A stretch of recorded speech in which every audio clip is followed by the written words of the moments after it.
Welcome to news this week. శాస్త్ర సాంకేతిక రంగాల్లో ప్రగతి వార్తలు, అంతరిక్షాన్ని అధిగమించి చంద్రునిపైకి సాగిస్తున్న ప్రయాణాలు, సకల రంగాల్లో సాగిస్తున్న సాంకేతిక ప్రయోగాలు, దేశ విదేశాల్లో చోటు చేసుకుంటున్న పరిణామాలు, భావితరాలను పలకరించబోయే ఆవిష్కరణలు, ఇలా ప్రతి రంగాన్ని స్ఫురించే ప్రత్యేక వార్తల వెనుక విశ్లేషణలు అందిస్తుంది బీఆర్కే న్యూస్ దిస్ వీక్. ఈ వారం తెలుసుకోబోయే వార్తా విశేషాల్లోకి వెళ్ళిపోతాం. చార్ధామ్ వెళ్ళాలి అనుకుంటున్న వారికి శుభవార్త. 2025 నుండి చార్ధామ్ యాత్రకు రైల్లో వెళ్లే అవకాశం కలగబోతుంది. ఈ రూట్లోని 327 కిలోమీటర్ల రైలు మార్గాన్ని రైల్వే శాఖ సిద్ధం చేస్తుంది. దీనికి సంబంధించిన పనులు శరవేగంగా కొనసాగుతున్నాయి. రిషికేశ్ టు కర్ణప్రయాగ్ మధ్య 125 కిలోమీటర్ల రైల్వే లైన్ పనులు దాదాపు పూర్తయ్యాయి. అవేంటో ఇప్పుడు తెలుసుకుందాం.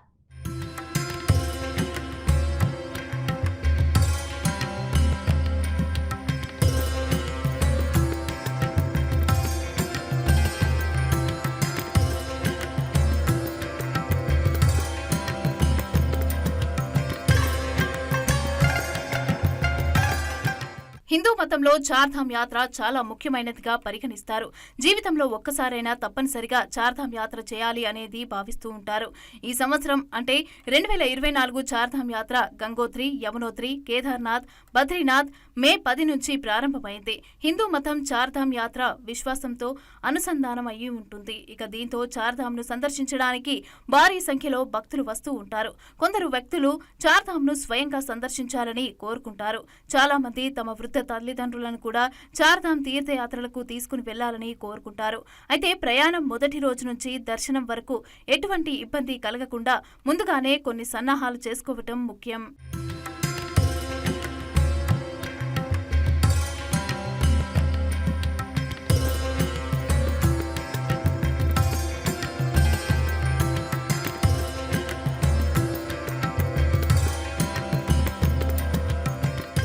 భక్తులకు చార్ధామ్ యాత్రను సులభతరం చేయటానికి ఐఆర్సీటీసీ మే 25 నుంచి ప్రారంభమయ్యే చార్ధామ్ యాత్ర ఉత్తరాఖండ్ పేరుతో ఒక టూర్ ప్యాకేజీని ముందుకు తీసుకువచ్చింది.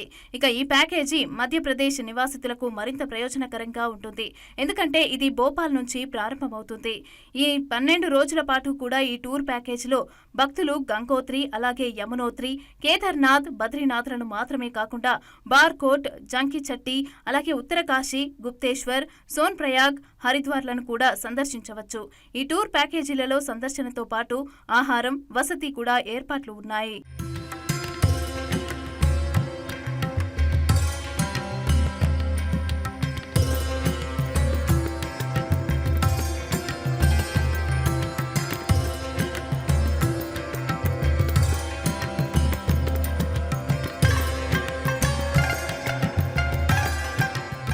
చార్ధామ్ యాత్ర చేయాలని అనుకునేవారు తప్పనిసరిగా బయోమెట్రిక్ నమోదు చేసుకోవాలి.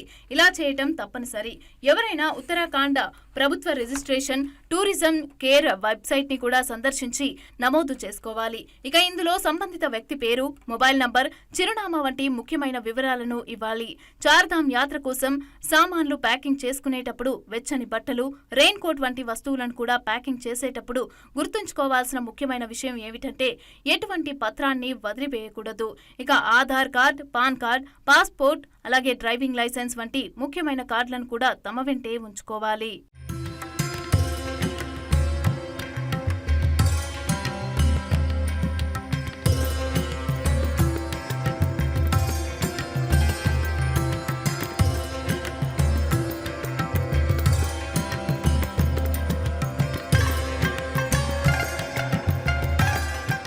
చార్ధామ్ యాత్రను ప్రారంభించడానికి తమ నగరాలు, గ్రామాల నుంచి రైలు, విమానం లేదా రోడ్డు మార్గంలో డెహ్రాడూన్, రిషికేశ్, హరిద్వార్లను చేరుకోవచ్చు.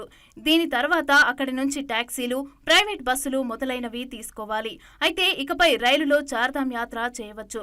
రైల్వే శాఖ చేపట్టిన చార్ధామ్ ప్రాజెక్టు కింద గంగోత్రి, యమునోత్రి, కేదార్నాథ్, బద్రీనాథ్లను రైల్వేలతో అనుసంధానం చేసే పనులు శరవేగంగా జరుగుతున్నాయి. రైల్వే బోర్డు సీఈఓ జయవర్మ సింహ ఇటీవల ఈ పనులను పరిశీలించారు. అయితే ఈ ప్రాజెక్టులో ఇంకా 327 కిలోమీటర్ల రైల్వే ట్రాక్ ను సిద్ధం చేయాల్సి ఉంది. 3 దశలుగా విభజించిన ఈ ప్రాజెక్టును 2025 నాటికి పూర్తి చేస్తామని రైల్వే బోర్డు పేర్కొంది.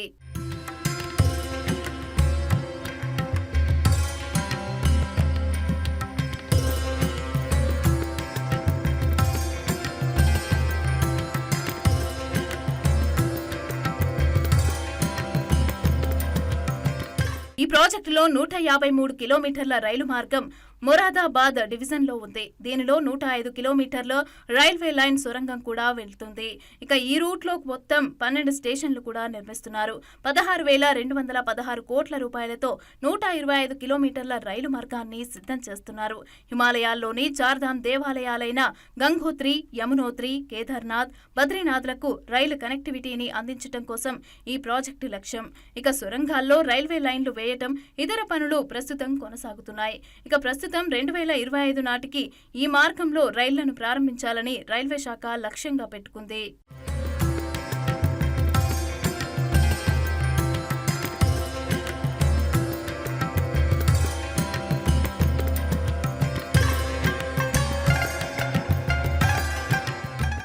ఈ సంవత్సరం చార్ధామ్ యాత్ర కోసం ఆన్లైన్ రిజర్వేషన్ ఏప్రిల్ 15న ప్రారంభమైంది. ప్రజలు అవాంతరాలు లేని తీర్థయాత్రను పొందేందుకు తప్పనిసరిగా ఆన్లైన్లో నమోదు చేసుకోవాలి. యమునోత్రి, గంగోత్రి, కేదార్నాథ్ మరియు బద్రీనాథ్ చార్ధామ్ యాత్ర కోసం ఆన్లైన్ రిజిస్ట్రేషన్ ఉత్తరాఖండ్ టూరిజం అధికారిక వెబ్సైట్లో ప్రారంభమైంది. ఇక యాత్రికులు తమను తాము నమోదు చేసుకోవడానికి టోల్ ఫ్రీ లైన్ మరియు వాట్సాప్ సౌకర్యం కూడా అందుబాటులోకి ఉన్నాయి. ఇక ముఖ్యంగా కేదార్నాథ్, యమునోత్రి మరియు గంగోత్రి తలుపులు మే 10న తెరిచారు.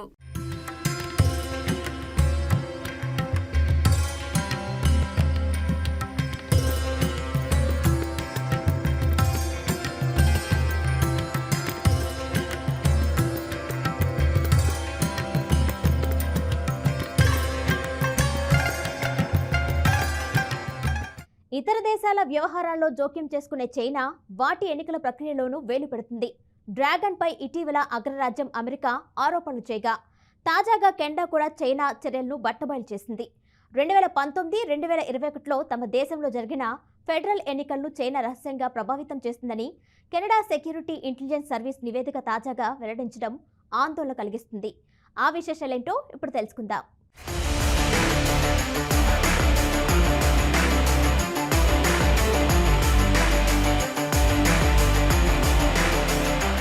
అత్యాధునిక పరికరాలతో బీజింగ్ తన రాజకీయ ఎజెండాను ఇతర దేశాలపైన రుద్దేందుకు తీవ్రంగా ప్రయత్నం చేస్తోంది.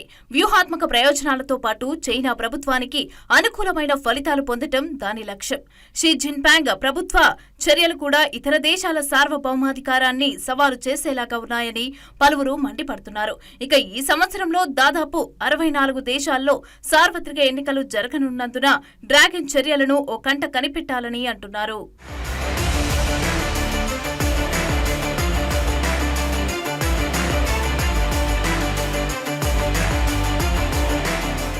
ఇన్ఫ్లుయెన్స్ ఆపరేషన్స్ ఐఓ ద్వారా చైనా ఇతర దేశాల ఎన్నికల ప్రక్రియను తీవ్రంగా ప్రభావితం చేస్తోంది.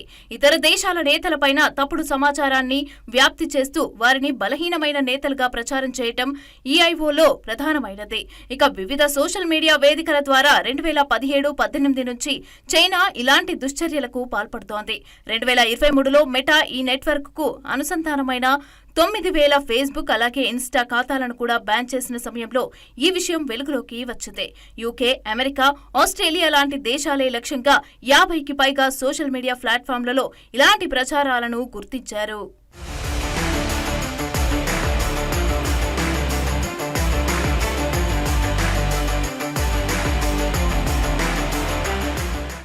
సోషల్ మీడియానే కాకుండా చైనీస్ ఐఓ వ్యూహాల్లో ఇతర పద్ధతులు కూడా ఉన్నాయి. రహస్య వ్యూహాలతో చైనా తన కుట్రలను అమలు చేస్తోంది. స్థానిక స్వతంత్ర మీడియా, రాజకీయ పార్టీలు, వ్యాపారవేత్తలు, ఎన్జీఓలను ప్రభావితం చేయటం ఇందులో భాగం. ఇతర దేశాల ఎన్నికల్లో జోక్యం చేసుకోవటం, ఎన్నికైన నేతలు చైనా అనుకూల వైఖరిని అవలంబించేలాగా చూడటం చైనీస్ ఆపరేషన్స్ అంతిమ లక్ష్యం.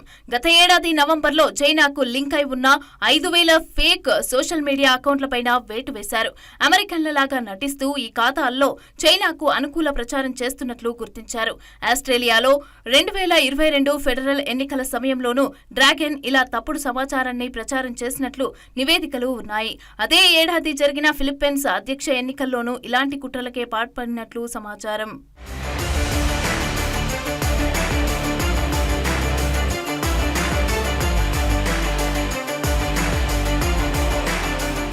తాజాగా ఆర్టిఫిషియల్ ఇంటెలిజెన్స్ ను కూడా వినియోగించి ఫేక్ వీడియోలు, చిత్రాలను సృష్టిస్తున్నట్లు సమాచారం. చైనాను విమర్శించే పార్టీలు, రాజకీయ నేతలను లక్ష్యంగా చేసుకుని వీటిని రూపొందిస్తున్నట్లు సమాచారం. ప్రస్తుతం ఎన్నికలు జరుగుతున్న భారత్తో పాటు దక్షిణ కొరియా, అమెరికా తదితర దేశాల్లో ఈ ఏడాది జరిగే ఎన్నికలను ప్రభావితం చేసేందుకు చైనా ఏఐని ఉపయోగించేందుకు సిద్ధంగా ఉందని మైక్రోసాఫ్ట్ ఇటీవల ఓ నివేదికలో వెల్లడించడం ఆందోళన కలిగిస్తోంది.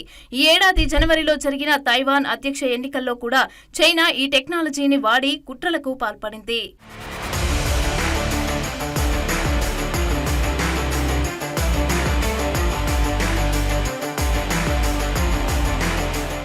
ఇప్పుడు మీరు వినబోయే వార్త కాస్త వింతగా, విచిత్రంగా అనిపించొచ్చు. ఎవరైనా ప్రతిరోజు చక్కటి ఇస్త్రీ చేసిన దుస్తులు వేసుకోవాలి, ఎదుటివారికి మంచిగా కనిపించాలని కోరుకుంటారు. ఆ విధంగా దుస్తులు ధరించాలని కూడా చెప్తారు. కానీ ఇస్త్రీ దుస్తులు ధరించవద్దని, ముడతల దుస్తులు ధరించాలని CSIR ప్రస్తుతం వినూత్న ప్రచారం చేస్తుంది. ముఖ్యంగా తమ సిబ్బంది ప్రతి సోమవారం ముడతల దుస్తులు ధరించాలని చెప్తుంది. ఇంతకీ CSIR ఎందుకని అలా చెప్తుందో తెలుసుకుందాం.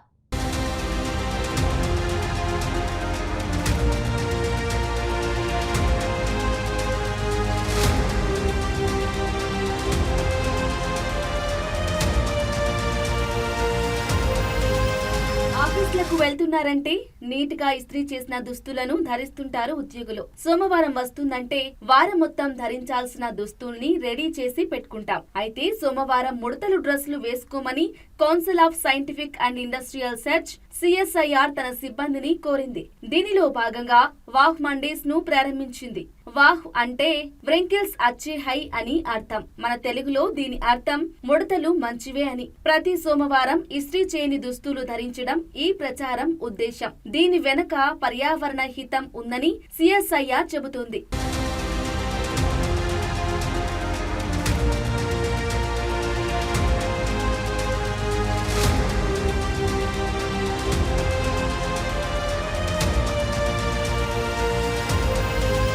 CSIR తొలి మహిళా డైరెక్టర్ జనరల్ డాక్టర్ ఎన్ కల్లైసెల్వి ఈ విషయమై మాట్లాడుతూ ఇంధన అక్షరాస్యతలో భాగంగా వాహ్ మండేస్ ను తీసుకువచ్చామన్నారు. సోమవారం ఇస్త్రీ చేయని దుస్తులు ధరించి సహకరించాలని CSIR నిర్ణయించింది అని చెప్పారామె. ఇస్త్రీ చేయని దుస్తులతో కలిగే నష్టాన్ని కూడా వివరించారు. ఒక జత దుస్తుల్ని ఐరన్ చేసినప్పుడు 200 గ్రాముల కార్బన్ డయాక్సైడ్ విడుదలవుతుందట. ముడతల దుస్తులు ధరించటం వల్ల 200 గ్రాముల కార్బన్ డయాక్సైడ్ ను నివారించే అవకాశం ఏర్పడుతోందని ఆమె వెల్లడించారు.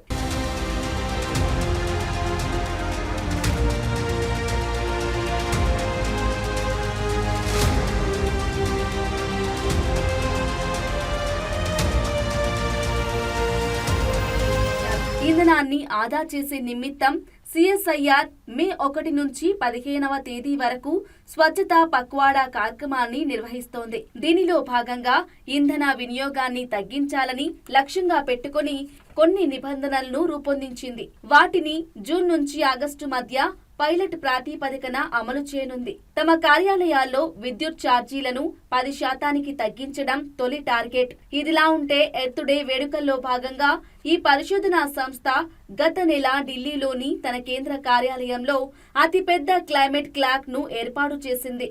ఉద్గారాల విడుదల, పర్యావరణ మార్పు గురించి ఇది గ్రాఫ్ రూపంలో వివరణ ఇస్తుంది.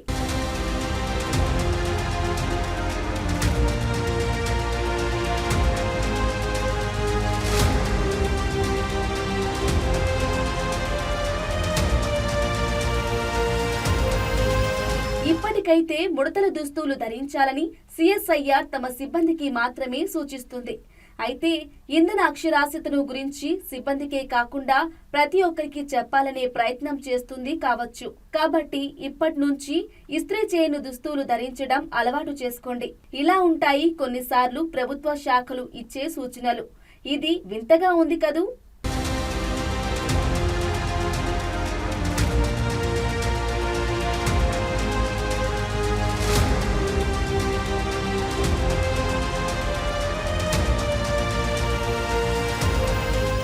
రాష్ట్రపతి ద్రౌపది ముర్ము ఇటీవల 2 రోజుల పాటు హిమాచల్లో పర్యటించారు. మొదటి రోజు సాయంత్రం గైటీ థియేటర్లో జరిగిన సాంస్కృతిక కార్యక్రమాన్ని ఆమె వీక్షించారు. గైటీ థియేటర్ను సందర్శించిన తొలి రాష్ట్రపతిగా ద్రౌపది ముర్ము రికార్డుకెక్కారు. ఇంతకీ ఏమిటి గైటీ థియేటర్, దీని ప్రత్యేకత ఏమిటో తెలుసుకుందాం.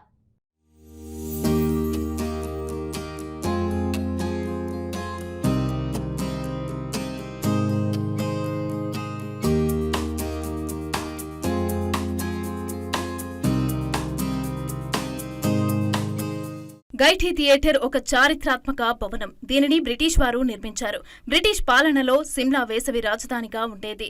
ఆ కాలంలో బ్రిటిష్ పాలకులు వినోదం కోసం ఇంగ్లాండ్ నుంచి కళాకారులను సిమ్లాకు పిలిపించేవారు. అయితే ఆ సమయంలో సిమ్లాలో థియేటర్ ఉండేది కాదు. ఫలితంగా కళాకారుల ప్రదర్శనలకు బ్రిటిష్ పాలకుల ఇళ్లలో లేదా అన్నాడెల్ గ్రౌండ్లో జరిగేవి. గైఠీ థియేటర్ను 1887లో హెన్రీ ఇర్విన్ నిర్మించారు. ఇక ఈ థియేటర్ నియో విక్టోరియన్ గొతిక్ శైలిలో నిర్మించారు.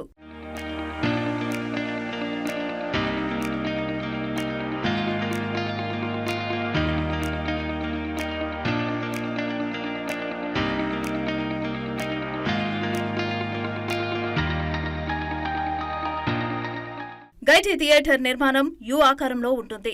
ఈ థియేటర్ ప్రత్యేకత ఏమిటంటే స్టేజ్ పైన వినిపించే చిన్నపాటి శబ్దం కూడా చివరి వరుసలో కూర్చున్న ప్రేక్షకులకు కూడా వినిపిస్తుంది. ఇక్కడ ప్రదర్శన సమయంలో ఎలాంటి మైక్ ఉపయోగించరు. ప్రపంచంలో కేవలం 6 గైఠీ థియేటర్లు మాత్రమే ఉండేవి. ఇక వాటిలో ఒకటి సిమ్లాలోని ఈ థియేటర్. ఇక దీనిని ప్రారంభించిన సమయంలో లాంతర్లను ఉపయోగించేవారు. దీనిలో ఉపయోగించే బ్యాటరీని ఇంగ్లాండ్ నుంచి దిగుమతి చేసుకునేవారు.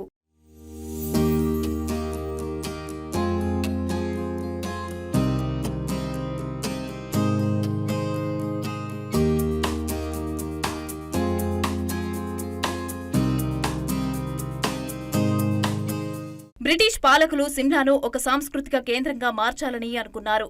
అందులో భాగంగానే అక్కడ గైఠీ థియేటర్ను నిర్మించారు. ప్రపంచంలో 6 మాత్రమే గైఠీ థియేటర్లు ఉండగా వాటిల్లో ఒకటి సిమ్లాలో ఏర్పాటయిందంటే వారు ఈ ప్రాంతానికి అంతటి ప్రాధాన్యత ఇచ్చారు.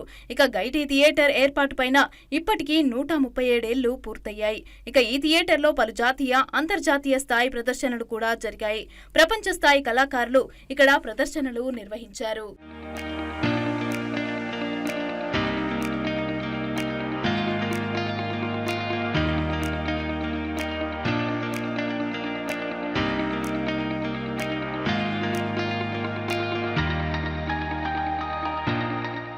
అనుపమ్ ఖేర్, నసీరుద్దీన్ షా తదితర ప్రముఖులు, బాలీవుడ్ నటులు ఇక్కడ ప్రదర్శనలు ఇచ్చారు. వీరితో పాటు కేఎల్ సెహగల్, టామ్ ఆల్టర్, పృథ్వీరాజ్ కపూర్ తదితరులు కూడా ఇక్కడ తమ ప్రతిభను చాటారు. అంతేందుకు ప్రముఖ బాలీవుడ్ నటుడు శశి కపూర్ తన భార్య జెన్నిఫర్ కు ఇక్కడే పెళ్లికి ప్రపోజ్ చేశారు. నేడు గైఠీ ప్రధానంగా సామాజిక క్లబ్ కు ప్రసిద్ధి చెందింది. ఇక సిమ్లాలోని పాఠశాలలు కళల ప్రదర్శన కోసం ఈ థియేటర్ను ఉపయోగిస్తున్నాయి. ఇక థియేటర్ మరింత ఆకర్షణీయంగా చేస్తూనే దాని వారసత్వాన్ని కూడా సంరక్షించడానికి అసలైన నిర్మాణంతో పునర్నిర్మించారు.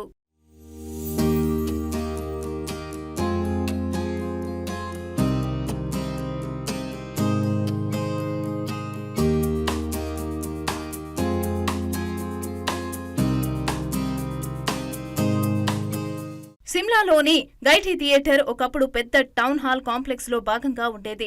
కొన్ని చిన్న పునర్నిర్మాణాలు జరిగినప్పటికీ ఉపయోగించిన స్క్రీన్ ఇప్పటికీ దాని వాస్తు శిల్పి రూపొందించిన మాదిరిగానే ఉంది. ఇక్కడ వెస్రాయ్ లార్డ్ లిట్టన్ వాల్పోల్ అనే నాటకాన్ని రాసి ప్రదర్శించారు. ఇక అదేవిధంగా Rudyard clipping A scrap of పేపర్లో నటించాడు. నేటికి అనేక నాటక సంఘాలు ఈ స్థలాన్ని చురుకుగా ఉపయోగిస్తున్నాయి. ఇది ప్రఖ్యాత భారతీయ నటులు మరియు గాయకులకు కూడా ఆతిథ్యం ఇచ్చింది. ఆసియాలోని ఏకైక గైఠీ థియేటర్ ఇది.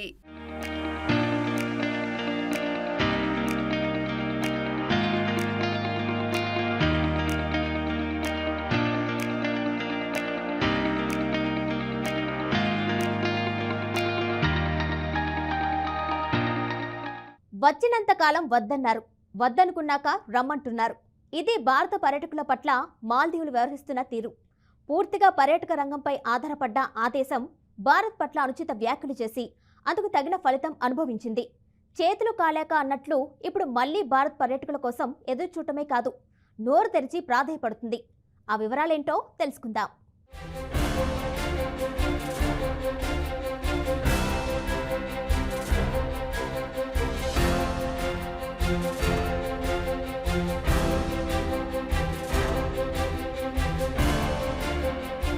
ప్రధాని మోదీ భారత్లో అంతర్భాగమైన లక్షద్వీప్ దీవులను జనవరిలో సందర్శించిన విషయం తెలిసిందే. అక్కడి పర్యాటక అద్భుతాలను హైలైట్ చేస్తూ ఫోటోలు, వీడియోలు ఎక్స్లో పోస్టు చేశారు. దీనిపై అనవసరంగా జోక్యం చేసుకున్న మాల్దీవుల మంత్రులు భారతదేశంతో సహా ప్రధాని మోదీ పైన నోరు పారేసుకున్నారు. దీంతో ఇరు దేశాల మధ్య దౌత్యపరమైన విభేదాలు తలెత్తాయి. మరోవైపు చైనా అనుకూలుడైన ఆ దేశ అధ్యక్షుడు మహమ్మద్ మొయిజ్ భారత దళాలను వెనక్కి పంపాలని నిర్ణయించడంతో సంబంధాలు మరింత క్షీణించాయి.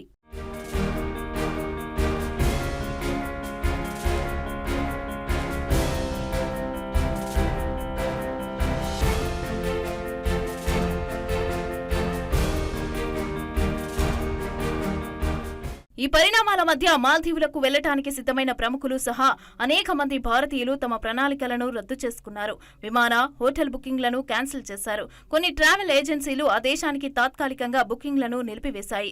దీంతో అప్పటి వరకు మాల్దీవులను సందర్శించనున్న పర్యాటకుల జాబితాలో తొలి స్థానంలో ఉన్న భారత్ ఇప్పుడు 6వ స్థానానికి పడిపోయింది. 2024 తొలి 4 నెలల్లో భారత పర్యాటకుల సంఖ్య దాదాపు 50% పడిపోయింది.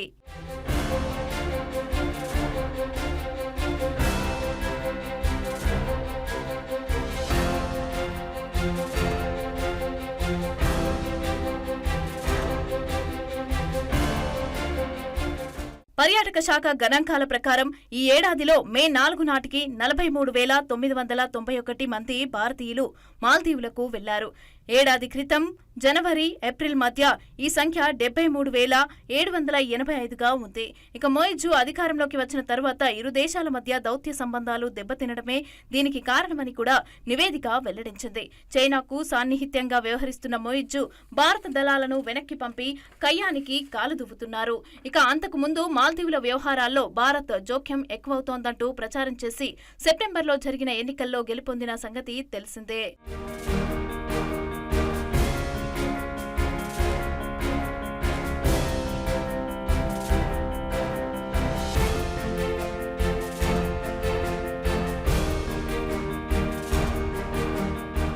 ద్వైపాక్షిక సంబంధాల క్షీణత మధ్య మాల్దీవులను సందర్శించే భారత పర్యాటకుల సంఖ్య గణనీయంగా తగ్గింది.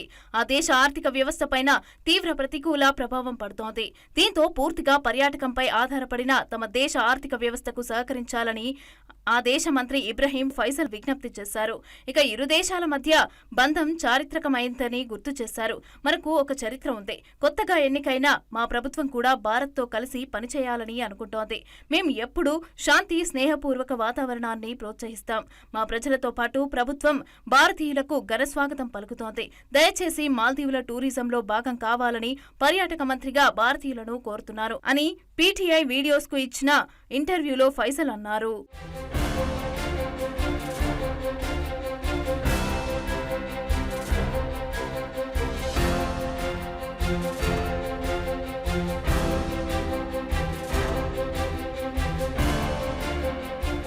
కూర్చున్న కొమ్మను నరుక్కోవడం అంటే ఏమిటో ఇప్పుడు మాల్దీవులు నాయకత్వానికి తెలిసొచ్చింది. పూర్తిగా పర్యాటక రంగంపై ఆధారపడ్డ దేశం, అందులోనూ భారత పర్యాటకులే అధికంగా వస్తున్నందున ఆదాయం పొందుతున్న దేశం. భారత్ పట్ల స్నేహపూర్వకంగా ఉండాల్సింది పోయి కక్ష పెంచుకుంది. అదే కక్ష తననే కాటేస్తూ ఉండటంతో తొందరగానే గుర్తించిన మాల్దీవులు ప్రభుత్వం దిద్దుబాటు చర్యలు మొదలుపెట్టింది. అయితే ఆ ప్రభుత్వం తాజాగా రమ్మని వేడుకోవటం పట్ల భారత పర్యాటకులు ఎంత మేర స్పందిస్తారో చూడాలి.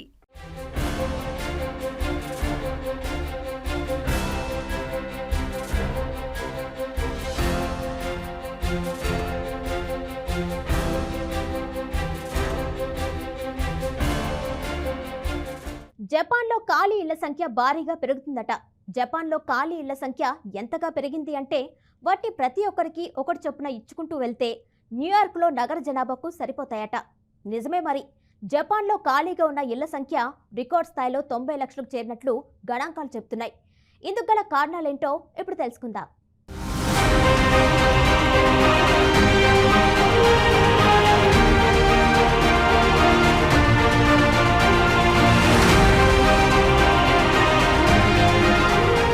జపాన్లో ఖాళీ ఇళ్ల సంఖ్య భారీగా పెరుగుతుందే దానర్థం అక్కడ భారీగా ఇళ్ల నిర్మాణం జరిగి ఖాళీగా ఉంటున్నాయని కాదు. జపాన్లో జనాభా తరుగుదల సమస్యకు ఇది అద్దం పడుతోందని నిపుణులు చెబుతున్నారు. ఆ దేశంలో ఇలా వదిలేసిన ఇళ్లను అకియా అంటారు. పూర్వం గ్రామీణ ప్రాంతాల్లో దూరంగా ఉంచిన ఇళ్లను కూడా ఇలానే పిలిచేవారు. జపాన్ ప్రధాన పట్టణాలైన టోక్యో, క్యోటోల్లో చాలా అకియాలు కూడా దర్శనమిస్తాయి. ఇప్పుడు అదే ప్రధాన సమస్యగా మారింది. దీనిపై కాండా విశ్వవిద్యాలయం ప్రొఫెసర్ జఫ్రీ హాల్ మాట్లాడుతూ భారీ సంఖ్యలో ఇళ్లను నిర్మించడం వల్ల తలెత్తిన సమస్య కాదు ఇది, తగ్గుతున్న జనాభా పరిస్థితికి నిదర్శనమని అన్నారు.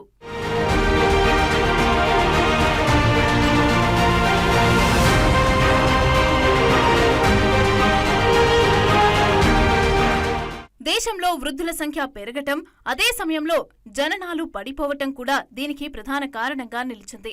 కొన్ని గణాంకాల ప్రకారం జపాన్లో మొత్తం 14% ఇల్లు ఖాళీగానే ఉన్నట్లు తెలుస్తోంది. వ్యక్తులకు ఉన్న రెండో ఇల్లు, ఇటీవల ఖాళీ అయిన గృహాలు కూడా ఈ జాబితాలోనే ఉన్నాయి. దీంతో ప్రకృతి విపత్తులు వంటివి వచ్చిన వేళ ఇలాంటి ఖాళీ ఇల్లు సహాయక చర్యలు చేపట్టే వారికి అడ్డంకిగా మారుతున్నాయి.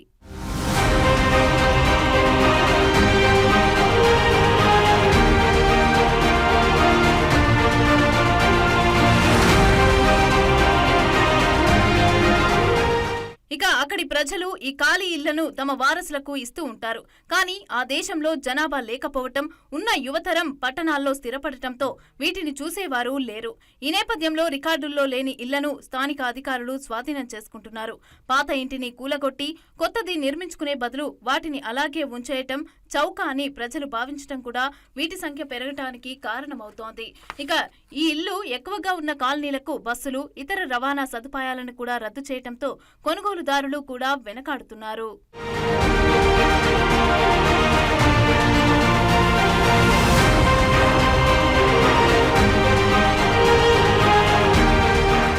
జపాన్లో ఇలా నిరుపయోగంగా ఉన్న ఇళ్లను విదేశీయులు కొనుగోలు చేస్తున్నారు. వాటిల్లో మార్పులు చేసి గెస్ట్ హౌస్ లాగా తయారు చేస్తున్నారు. ఇలా చేసిన వాటిని సోషల్ మీడియాలో పోస్టు చేస్తూ ఉండగా భారీ సంఖ్యలో ఫాలోవర్లు వస్తున్నారు. అయితే ఇలాంటివి కేవలం పరిమిత సంఖ్యలోనే ఉన్నట్లు నిపుణులు చెప్తున్నారు. ఇక జపాన్ గ్రామీణ ప్రాంతాల్లో విదేశీయులు నివాసం ఉండటం చాలా క్లిష్టమైన పని అని పేర్కొంటున్నారు. వాస్తవానికి జనావాసం ఉండని ఇళ్లను కొనుగోలు చేయటం, వాటిని తిరిగి విక్రయించటం దాదాపు అసాధ్యమని స్థిరాస్తి నిపుణులు చెబుతున్నారు. ఇక ఇటువంటి సమస్య ఒక్క జపాన్కే పరిమితం కాదని, అమెరికా, కొన్ని ఐరోపా దేశాల్లో కూడా ఇలాగే ఉంటుందని అంటున్నారు.